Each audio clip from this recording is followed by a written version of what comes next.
आढावा घेणार आहोत विविध क्षेत्रातल्या टॉप 9 बातम्यांचा। सुरुवातीला राजकीय बातम्या।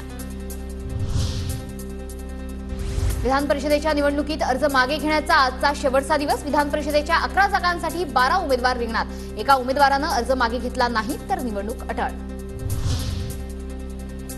आमचे उमेदवार माघार घेणार नाहीत, माघारीची नुसती वायफळ चर्चा। अजित पवार गटाचे नेते अमोल मिटकरींची प्रतिक्रिया। आमचे कोणतेही आमदार विरोधकांच्या संपर्कात नाहीत, मिटकरींचं विधान।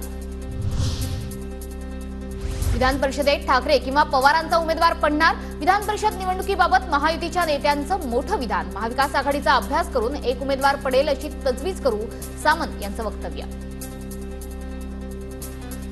चांगला अभ्यास करून त्याच्यातला एक पडेल अशी तजवीज महायुतीचे सगळे आमदार करतील।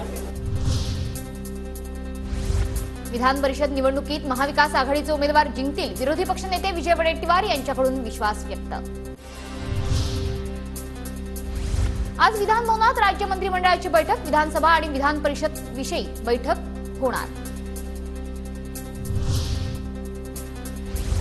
विरोधी पक्षनेते अंबादास दानवे आजपासून कामकाजात सहभागी होणार। माझ्यावरील कारवाई ही एकांगी, दानवेंची प्रतिक्रिया। मुंबईत आज आदिवासी प्रश्नावर राज्यस्तरीय बैठक। शरद पवार उद्धव ठाकरे मार्गदर्शन करणार।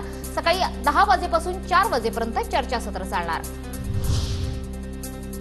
विधानसभेच्या जागांवरून भाजप आणि शिंदे गटात रस्सीखेच। संभाजीनगरातील शिंदे गटाच्या संजय शिरसाट आणि प्रदीप जयस्वाल यांच्या मतदारसंघावर भाजपचा दावा। भाजपकडून संभाजीनगर पश्चिम आणि संभाजीनगर मध्यची जागा सोडण्याची मागणी।